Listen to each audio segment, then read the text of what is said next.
warahmatullahi wabarakatuh. Jadi kami dari kelompok Tidak. Pada kesempatan kali ini kami akan membahas tentang epidemiologi penyakit tidak menular, penyakit brucellosis sebagai pemenuhan tugas ujian akhir semester MK epidemiologi penyakit tidak menular. So, let's watching.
Oke guys, jadi kali ini aku mau membahas tentang brucellosis. Apa sih itu brucellosis?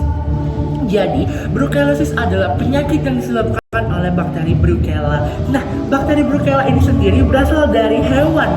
Maka dari itu, brucellosis ini adalah salah satu penyakit zoonosis, di mana penyakit zoonosis ini adalah penyakit yang ditularkan dari hewan kepada manusia dengan agent utamanya adalah hewan. Jadi penyakit ini biasanya ditandai dengan gejala demam, nyeri sendi, bahkan lelah yang berkepanjangan, bahkan bisa dalam hitungan minggu, bahkan hitungan bulan. Jadi, penyakit ini menular dari hewan ke manusia, dapat ditularkan melalui mata, kulit, saluran pernapasan, bahkan selaput lendir dan juga saluran pencernaan. Kemudian, bertahan hidup di dalam sel-sel tubuh. Bakteri Brucella bisa berpindah dari satu organ menuju organ lain melalui aliran darah dan juga getah bening. Akibatnya, infeksi yang muncul bisa meluas hingga ke bagian tubuh lain. Terima kasih. Etiologi Brucella. Brucellosis disebabkan oleh bakteri dari genus Brucella, terutama spesies bakteri Militansis, Abortus, Suis, dan Canis. Brucella merupakan bakteri intraseluler yang mampu bertahan dan berkembang biak di dalam sel makrofag tubuh inang, serta dapat bertahan lama di lingkungan seperti air, tanah, produk susu, dan daging. Penularan ke manusia terjadi terutama melalui konsumsi makanan atau minuman yang terkontaminasi, misalnya susu mentah atau produk susu yang tidak dipasteurisasi. Lalu kontak langsung dengan hewan atau jaringan hewan yang terinfeksi, kemudian yaitu inhalasi aerosol yang mengandung bakteri Brucella. Beberapa faktor yang meningkatkan resiko infeksi brucellosis antara lain yang pertama yaitu mengonsumsi produk susu mentah atau tidak dipasteurisasi serta daging mentah atau kurang matang. Yang kedua, kontak langsung dengan hewan ternak atau jaringan hewan yang terinfeksi, misalnya pada peternak, dokter hewan, pekerja rumah potong hewan, pemburu, dan teknisi laboratorium. Lalu yaitu menghirup udara atau aerosol yang terkontaminasi bakteri Brucella, terutama di lingkungan peternakan, laboratorium, atau rumah pemotong hewan. Lalu lingkungan dengan sanitasi buruk dan praktik pengolahan produk hewan yang tidak higienis juga meningkatkan resiko.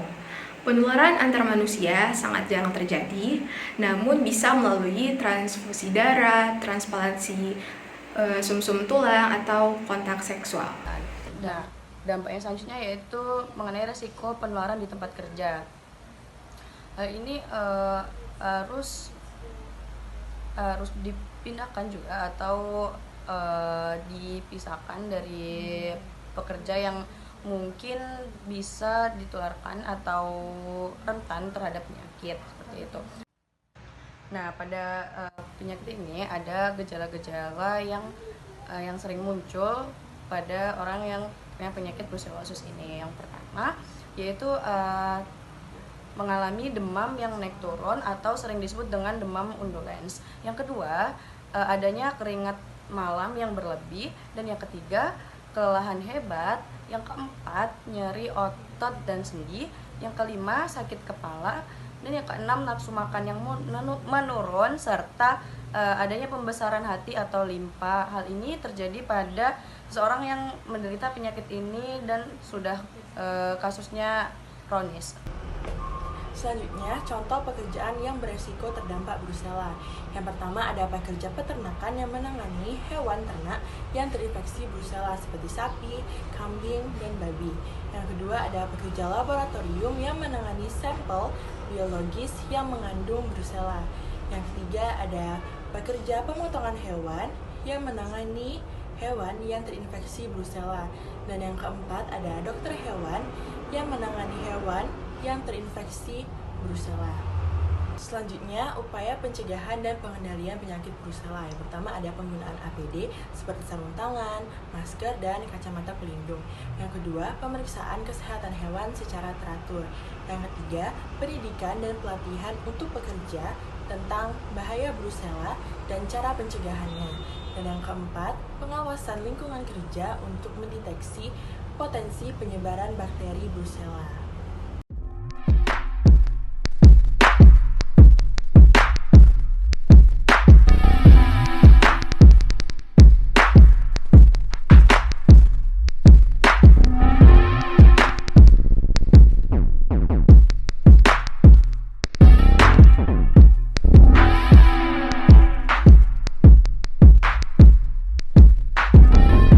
Selanjutnya yaitu peraturan pemerintah yang mengatur tentang brucellosis atau penyakit Brucella. Secara khusus itu tidak ada, tetapi brucellosis diatur dalam beberapa peraturan pemerintah terkait dengan kesehatan hewan, zoonosis, dan karantina hewan. Beberapa peraturan pemerintah yang relevan yaitu yang pertama, Undang-Undang Nomor 18 Tahun 2009 tentang Peternakan dan Kesehatan Hewan. Yang kedua, Peraturan Pemerintah Nomor 47 Tahun 2014 tentang Pengendalian dan Penanggulangan Penyakit Hewan. Yang ketiga yaitu Peraturan Pemerintah Nomor 95 Tahun 2012 tentang Kesehatan Masyarakat Veteriner dan Kesejahteraan Hewan. Yang keempat yaitu Peraturan Menteri Pertanian Nomor 39 Tahun 2023 tentang Pelayanan Minimal Zoonosis Prioritas di Wilayah Kabupaten dan Kota.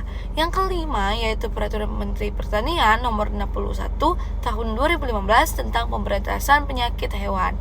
Selain itu, beberapa peraturan terkait karantina hewan yang juga relevan seperti Peraturan Pemerintah Nomor 82 Tahun 2000 tentang karantina hewan. Brucellosis juga diatur dalam beberapa keputusan menteri seperti Keputusan Menteri Pertanian tentang penetapan wilayah bebas brucellosis sebagaimana disebutkan dalam peraturan BPK. Sekian, terima kasih. Thank you for watching. Semoga bermanfaat. Bye-bye.